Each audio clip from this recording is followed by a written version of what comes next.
Hello? Hello. Hello. Good afternoon, kids. How are you? Good. Who you calling kid? You. Why, You. I oughta. You oughta. So, congratulations on yet another season. Thank you. Mazel tov, as we say. Listen, let's cut to the chase, all right? Because I hear that, Gene, I hear the first episode. It's an hour long. What exactly happened, man, when you went to Anne Frank's house? Season 6 this Sunday night starts off with the cameras following Kiss while we were on tour in Europe. We with the band. Yeah. And as it happened, we had 2 days off in Amsterdam, and we met a 13-year-old boy. There was an interview and a whole story involved. And the 13-year-old boy invited us to visit the Anne Frank home. Now, for those of you that don't know who Anne Frank was a 13-year-old, very brave little Jewish Dutch girl whose entire family were trapped in the attic, hiding out from the Nazis while the Germans were coming and just causing havoc throughout Europe in World War II. She every day would write into her diary what was going on, poems and letters and all kinds of stuff about the life as she knew it. She did not survive. Her entire family and herself were killed in the concentration camps of Nazi Germany. Her father, however, did survive. And there's a whole story behind that. Now, the reason that impacted me personally is this is the story of my mother. My mother, at 14 years of age, was taken to the concentration camps of Nazi Germany. And the horrors that I'm sure your imagination can tell you were beyond anything. My mother survived. Our whole family were killed in the concentration camps. And I urge you, if you haven't yet read it, pick up a copy of Anne Frank's Diary of Anne Frank, written by a 13-year-old girl. Very inspirational. It will change your life.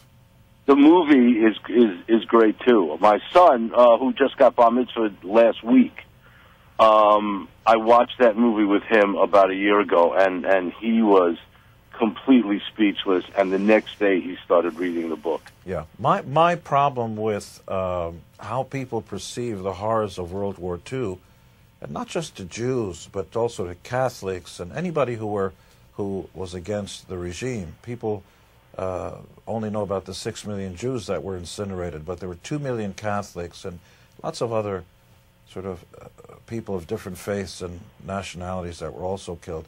They think of it as history. This happened to my mother. This is like yesterday.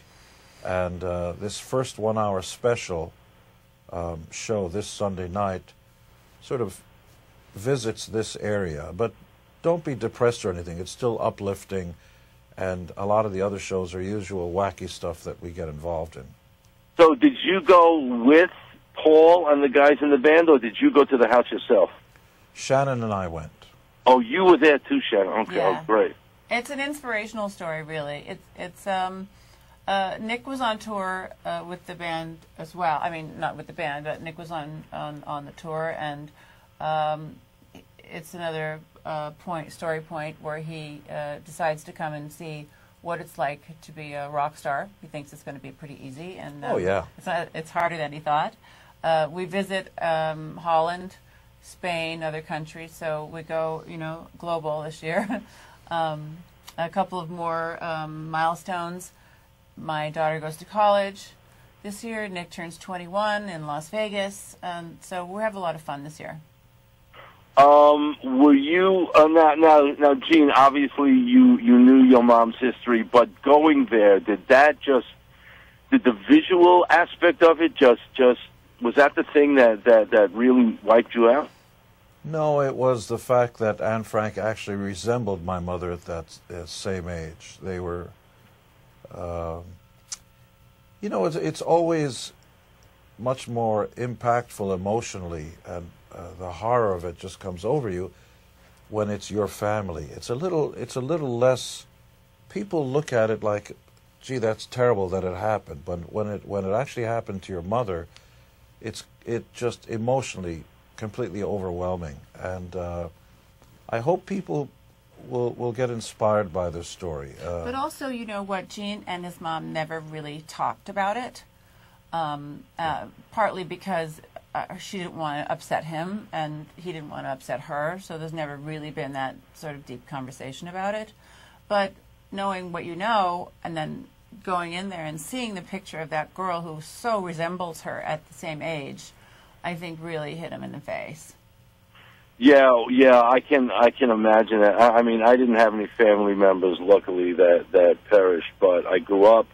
A lot of my friends' parents had numbers on their arms and stuff. The guys that made it out. And she does too. And then after you have children, and when he has a daughter, and all you can think about is the what ifs and what happened, and really hits you in the heart.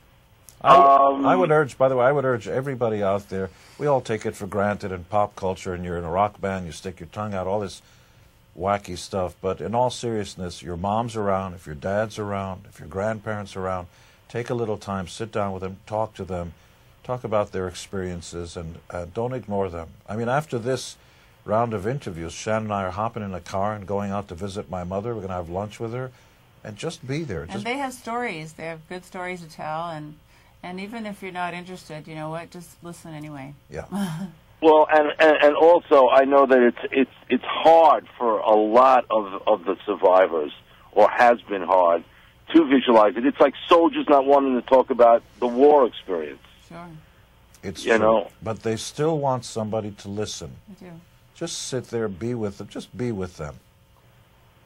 Yeah, look, I admire. My mom went there a couple 25 years ago, and she came back, and she could hardly speak about it. That once you go up into that attic, I think, from what I understand, it's like a pile driver. It just wipes you out. And the reason this stuff is important for our show, for people, put it in the history books, show it on television, is that when it's dark, evil comes out. Cockroaches love it there.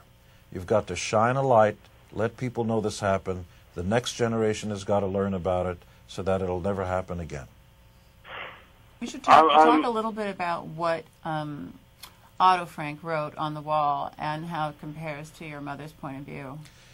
It is very inspiring for, I mean, this hits Jews a lot harder because 6 million Jews were slaughtered.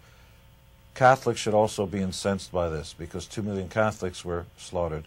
But Otto Frank, the father who lost both his daughters and his entire family who survived, actually had an inscription on the wall. The sense of it was that he hoped that the house where his daughters and his family lived in would serve as an inspiration and to remind us all to be tolerant of the differences in race, in nationality, in all sorts of, and to be tolerant.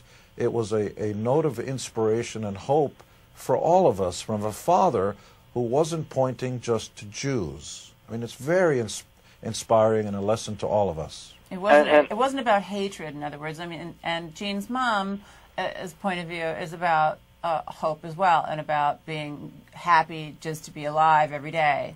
And so it's an inspirational episode as well. It's not always just depressing, but it shines a light on it, and it's also inspirational. No, it's not depressing. I think it's great. And Gene, I think so many people watch, and Shannon will watch you guys, and you can get through to people. You can get that message through to people, without hammering them over the head. It's not heavy-handed. But also, you don't have to be Jewish. You know what I mean? to care about it. In other words, my ancestry, my Russian immigrant great-grandparents also fled Hitler's tyranny for religious freedom and went to Canada, where they were offered free land, and they were Mennonite immigrants. And so, a lot of different people were affected by what he did. Yeah. And also, the thing you were saying about Otto Frank and in the end, the message of hope, isn't that also the last sentence of her book? Yeah. That's exactly right. Exactly. That's exactly right. It'll inspire you. Because hate will kill you. Right.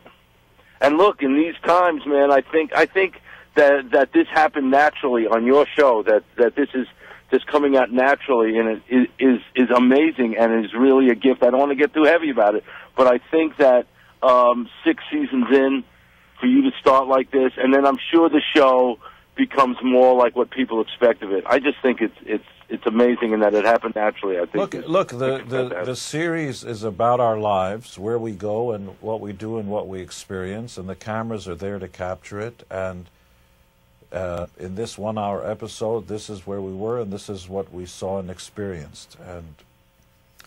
And you know, I cried when I saw it, but it's a good lesson for all of us. It's a good thing to watch.